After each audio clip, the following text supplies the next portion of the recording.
अस्सलामुअलैकुम नाज़रीन, मैं हूं जहान और आज हम बात करेंगे बर्फीली झील में फंसे हिरन के साथ शहरी ने क्या किया। आइए ये बात जानते हैं इस वीडियो में। लेकिन वीडियो को आगे बढ़ाने से पहले अगर आपने हमारे चैनल को सब्सक्राइब नहीं किया तो सब्सक्राइब कर दें और बेल आइकन को भी प्रेस कर दें। इंटरनेट पर वायरल होने वाली वीडियो के मुताबिक 3 दिसंबर को वुड नामी बर्फीली झील में हिरन फंस गया था, जिसे एक शहरी ने रेस्क्यू किया।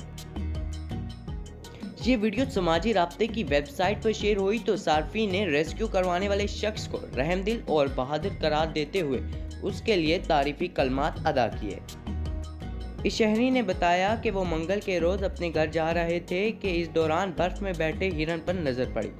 वो बुरे तरीके से कांप रहा था और चलने की भी हिम्मत नहीं थी।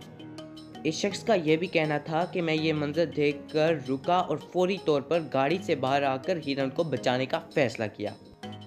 इस शहरी ने मजीद बताया कि मैंने हिरन को गोद में उठाने की कोशिश की, मगर वो भारी था। फिसलन की वजह से मुझसे चला भी नहीं जा रहा था।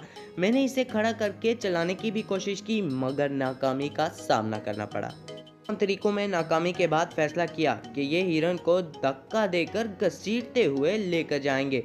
इन्होंने इस पर अमल किया और काफ़ी दूर तक हिरन को धक्का देते हुए किनारे तक लेकर गए। हिरन को जब बच जाने की उम्मीद नजर आई तो वह खड़ा हुआ और भागने की कोशिश की, मगर फिर फिसल गया, जिसके बाद उसे मजीद जोर से धक्का देकर खड़ा किया तो वो फिर खुश्की की तरफ चला गया। रिपोर्ट के मुताबिक इंटरनेट पर यह वायरल होने वाली वीडियो 3 साल पुरानी है, जिसने सार्फिन का दिल एक बार फिर जीत लिया।